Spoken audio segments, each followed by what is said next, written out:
नमस्कार दोस्तों, motivational banker में आपका स्वागत है। दोस्तों, हमें आपके लिए जीआईबी, डीबीएफ और प्री प्रमोशन का वन स्टॉप सॉल्यूशन।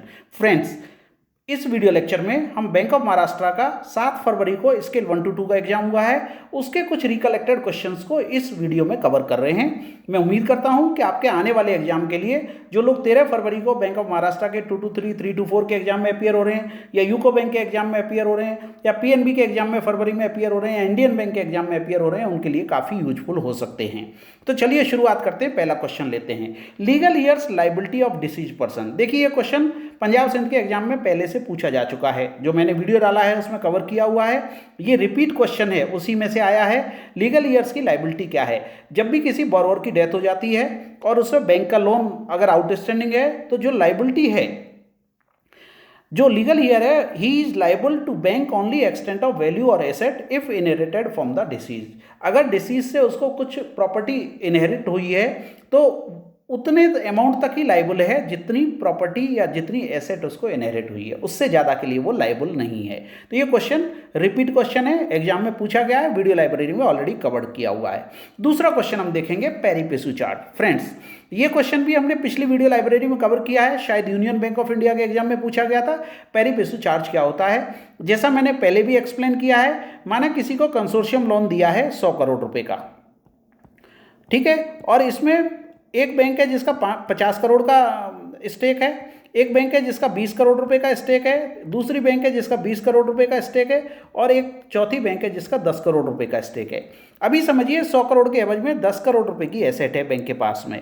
तो 10 करोड़ की एसेट में 50% तो जो सिक्योरिटी है वो इस बैंक के पास में रहेगी, 20% पे हक किसका रहेगा, 20% पे हक किसका रहेगा, और 10% पे हक किसका रहेगा। माना ये प्रॉपर्टी सेल होती है और इससे जो प्रोसीड्स आती हैं, तो जितनी भी प्रोसीड्स आएंगे, माना 10 करोड़ की प्रॉपर्टी समझिए 10 करोड़ में बिकी, तो 5 करोड़ रुपया इस बैंक को मिलेगा, 2 करोड़ इसको मिलेगा, 2 करोड़ इसको मिलेगा, और 1 करोड़ रुपये इसको मिलेगा। यानी प्रोपोर्शनेट चार्ज होता है सिक्योरिटी पे, इसे हम पेरी पेसू चार्ज बोलते हैं। ओके, रिपीट क्वेश्चन है, हमारे वीडियो लाइब्रेरी में से ही पूछा गया क्वेश्चन है। अगला क्वेश्चन लेते हैं। देखिए, ये भी रिपीट क्वेश्चन है, यूनियन बैंक ऑफ इंडिया के एग्जाम में पूछा गया है, शायद मुझे एग्जैक्टली याद नहीं है, पंजाब सिंध या यूनियन बैंक के किसी एग्जाम में पूछा गया है।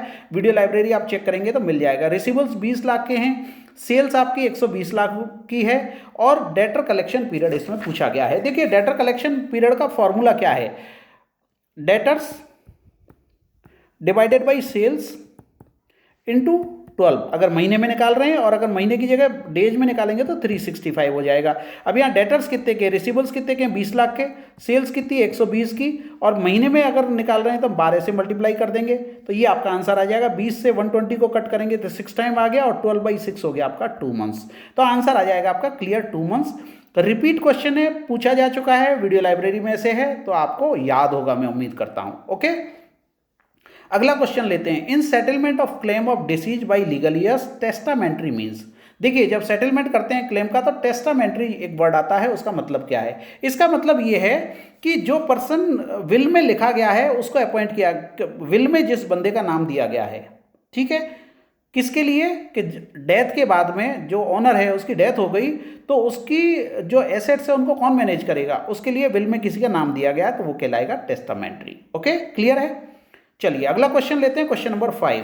As per BCSBI guidelines from 2020 banks are required to pay interest on this balance on all SB account. आप जानते हैं डेली बैलेंस पे सेविंग अकाउंट में इंटरेस्ट मिलता है, एंड ऑफ डे पे जो बैलेंस होता है, EOD पे जो बैलेंस है, उस पे बैंकें इंटरेस्ट पे करती हैं। परंतु BCSBI की गाइडलाइन ये भी कहती है कि अभी देखिए, आपको पता है 25 अक्टूबर 2011 से जो SB का रेट ऑफ इंटरेस्ट है उसको डीरेगुलेट कर दिया गया RBI द्वारा। अभी बैंकें अपना रेट डिसाइड करते हैं। आप देखते हैं कोटक बैंक का 6% का ये आता है, एडवर्टीजमेंट आता है, कोई बैंक 2.75% पे करती है, स्टेट बैंक ऑफ इंडिया 3% पे करती है। तो ये अलग अलग बैंकों में अलग अलग सिस्टम है, तो बैंकें अपना तय कर सकती हैं, परंतु एंड ऑफ डे का जो बैलेंस होगा उसके हिसाब से पे करना होता है इनको इंटरेस्ट। ओके, अगला क्वेश्चन लेते हैं, क्वेश्चन नंबर 6 क्या कहता है? Forensic audit to be done for NPA of rupees this crore and above. Friends, forensic audit पे भी क्वेश्चन पूछा जा जा चुका है। शायद बैंक ऑफ बड़ौदा के या यूनियन बैंक के एग्जाम में पूछा गया है। पहले पिछली बार जो क्वेश्चन पूछा था फॉरेंसिक ऑडिट क्या होती है, इसका पर्पज क्या है, तो मैंने आपको बताया था कि कोई भी इंडिविजुअल या फर्म है जब उसके अगेंस्ट में लीगल, उसका अकाउंट एनपीए हो गया समझिए, अभी एनपीए हो गया और उसके अगेंस्ट में लीगल प्रोसीडिंग्स चल रही हैं, तो कई बार कोर्ट में एविडेंस के तौर पर फाइनेंशियल रिकॉर्ड्स को पेश किया जाता है, उनको प्रेजेंट किया जाता है एविडेंस के तौर पर।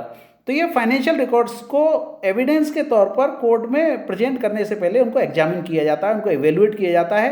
तो ये जो पूरा प्रोसेस है उसको फॉरेंसिक ऑडिट कहा जाता है। परंतु अभी गवर्नमेंट ऑफ इंडिया ने गाइडलाइन दी है, फॉरेंसिक ऑडिट से रिलेटेड गाइडलाइन आई है। उस गाइडलाइन में क्या कहा गया है, फॉरेंसिक ऑडिट की जो गाइडलाइन है वो कहती है कि 50 करोड़ से ऊपर का जो लोन है,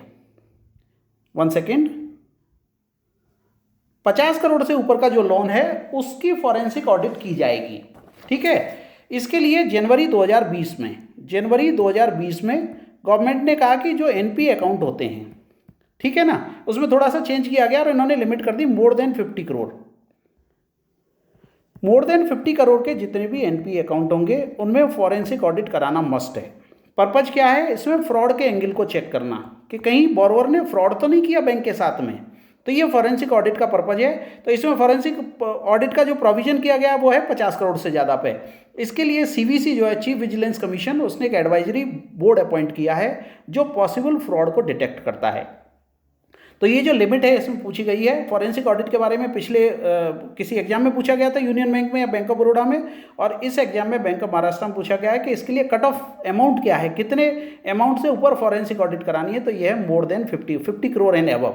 50 करोड़ एंड अबव का जो अमाउंट है वो है आपका, नहीं ये 50 करोड़ एंड अबव नहीं है, अबव 50 करोड़ आएगा। आप इसको ठीक कर लें, अबव 50 करोड़ पे फॉरेंसिक ऑडिट कराना है। ठीक है, तो ये क्वेश्चन एग्जाम में पूछा गया है। अगला क्वेश्चन लेते हैं, विसिल ब्लोअर पॉलिसी। देखिए विसिल ब्लोअर पॉलिसी के बारे में क्वेश्चन पहले भी पूछा जा चुका है। मैंने आपसे एक टर्म पे बात की थी, याद हो तो आपको, PIDPI, पिडपी का फुल फॉर्म पूछा गया था बैंक ऑफ बड़ौदा के एग्जाम में, और ये फुल फॉर्म था पब्लिक इंटरेस्ट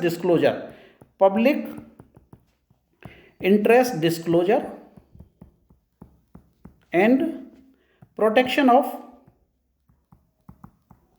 इन्फॉर्मर। जो बंदा इन्फॉर्म करेगा उसका भी प्रोटेक्शन करना है। तो ये फुल फॉर्म पूछी गई थी। यहां पे पूछा गया है आपको कि विसिल ब्लोअर पॉलिसी होती क्या है। विसिल ब्लोअर पॉलिसी में देखिए बेसिकली क्या होता है, विसिल ब्लोअर जो पॉलिसी है उसमें अगर किसी भी ऑर्गेनाइजेशन के अंदर कोई गलत काम हो रहा है, कोई अनएथिकल प्रैक्टिसेस चल रही हैं, तो उसके बारे में एम्प्लॉयज को राइट दिया गया है कि वो उसके बारे में बता सकते हैं, विसिल ब्लो कर सकते हैं। यानी कि कोई भी अनएथिकल प्रैक्टिस हो रही है, अनएथिकल प्रैक्टिस ऑर्गेनाइजेशन में, तो उसके अगेंस्ट में विसिल ब्लो की जा सकती है और इन्फॉर्म किया जा सकता है इसके बारे में, और उसके बारे में जो विजिलेंस है वो इसकी इंक्वायरी करती है और आगे इसका जो भी रिजल्ट आता है उस पर डिसाइड किया जाता है। तो विसिल ब्लोअर पॉलिसी के बारे में भी क्वेश्चन पूछे जा रहे हैं, आप ठीक से पढ़ लें इस पॉलिसी को, इस पर भी आपसे क्वेश्चन पूछा जा सकता है। दोस्तों हमारी कंप्लीट वीडियो लाइब्रेरी जिसमें रिकलेक्टेड क्वेश्चन का आपको सेट मिलेगा। देखिए पंजाब सिंध बैंक का जो 24 जनवरी को एग्जाम हुआ उसके 1, 2, 3 के सब रिकलेक्टेड क्वेश्चंस आपको मिल जाएंगे। स्केल 1 यूनियन बैंक का एग्जाम हुआ उसके recollected question 2 to 3, 3 to 4, 4 to 5 union bank का 24 जनवरी को सभी स्केल का एग्जाम हुआ, उसके रिकलेक्टेड क्वेश्चन की वीडियो हमने ऑलरेडी डाले हुए हैं। बैंक ऑफ बड़ौदा का 4 to 5, बैंक ऑफ बड़ौदा का 1 to 2, 2 to 3, 3 to 4, इसके अलावा सेंट्रल बैंक का 1 to 2, 2 to 3, 3 to 4, कुछ वीडियो फॉर्म में कुछ PDF फॉर्म में हमने ऑलरेडी यहाँ कंटेंट डाला हुआ है। इसके अलावा कैनरा बैंक का और दूसरी बैंकों के भी काफ़ी सारे वीडियो डाले हुए हैं। वीडियो आपके आने वाले एग्जाम के लिए काफ़ी इंपॉर्टेंट हो सकते हैं क्योंकि क्वेश्चंस रिपीट होते हैं, जैसा आप देख रहे हैं क्वेश्चंस का रिपीटेशन एग्जाम में होता रहता है। तो मेरी सलाह है आपको एक बार वीडियो लाइब्रेरी को जरूर चेक कर लें। हमारी वेबसाइट है https या www.motivationalbanker.com। आप चाहें तो हमें इस फोन नंबर पर भी संपर्क कर सकते हैं, आप व्हाट्सएप कर सकते हैं। दोस्तों हमारा टेलीग्राम चैनल है, लिंक मैं डिस्क्रिप्शन में दे दूंगा, टेलीग्राम चैनल ज्वाइन कर लें। यहाँ टेलीग्राम चैनल पे भी हम रेगुलर क्वेश्चंस अपडेट करते रहते हैं और बहुत सारे क्वेश्चन जो टेलीग्राम पे हमने डाले हुए हैं उनमें से रिपीटेशन हो रहा है एग्जाम्स में, आपके लिए काफ़ी इंपॉर्टेंट हो सकते हैं। फ्री है टेलीग्राम चैनल, आप जरूर ज्वाइन कर लें, लिंक मैं डिस्क्रिप्शन में दे दूंगा आपको। So thank you very much friends for watching this video. आपको अगर वीडियो पसंद आए तो लाइक करें, दोस्तों के साथ शेयर करें, और अगर चैनल पे नए हैं तो चैनल को सब्सक्राइब कर लें, और अगर पहले से चैनल पे हैं, आप सब्सक्राइब किए हुए हैं, तो बेल आइकन प्रेस करना नहीं भूलें ताकि आपको हर वीडियो का नोटिफिकेशन समय से मिलता रहे। हम इसी तरह के एजुकेशनल वीडियो आपके लिए समय समय पर लाते रहेंगे। Thank you very much for watching this video.